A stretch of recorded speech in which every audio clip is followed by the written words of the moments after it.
Hey guys, it's Coach Jewel. Welcome to week 3 of SQUAT-TOBER, where I'm going to be talking about why it's important for us to load our squats, which also means add weight to them. So the first and most important thing I'll talk about is how adding weight to our squats or to any other movement can help us build not only muscle strength, but also muscle size.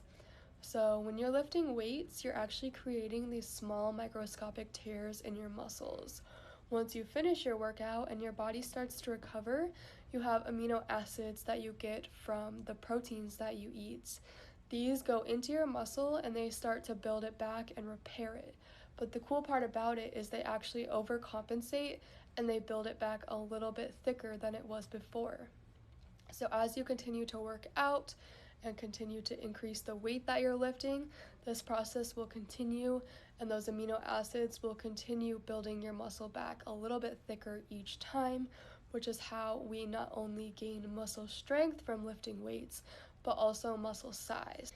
The next thing I'll just briefly explain is neuromuscular adaptation, which basically means as you get more comfortable with your squatting or whatever movement you're performing, your brain and your nerves actually start to learn how to communicate with your muscles better, which in turn is going to help you not only be able to control your movements more, but also allow you to have more coordination.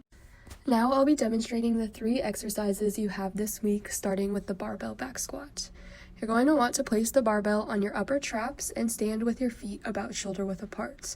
You're then going to brace your core and start to lower yourself by bending at the hips and knees while keeping your chest up and your back straight. You want to attempt to descend until your thighs are parallel to the floor, and once you reach your stopping point, you're going to push through your heels to stand back up into the starting position. Next, I'll demonstrate our step-ups. You're going to start out by standing in front of a bench or a box. You're going to place your right foot completely on top of the platform, making sure that your heel isn't hanging off the edge. You're then going to push through your right heel to lift your body up until your right leg is straight and your body is standing tall on top of the platform.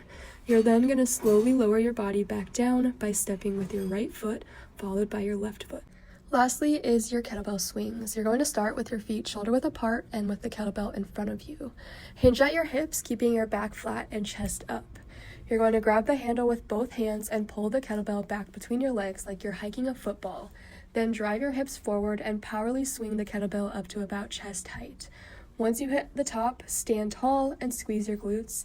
Then let the kettlebell fall back down naturally between your legs, hinging at the hips again.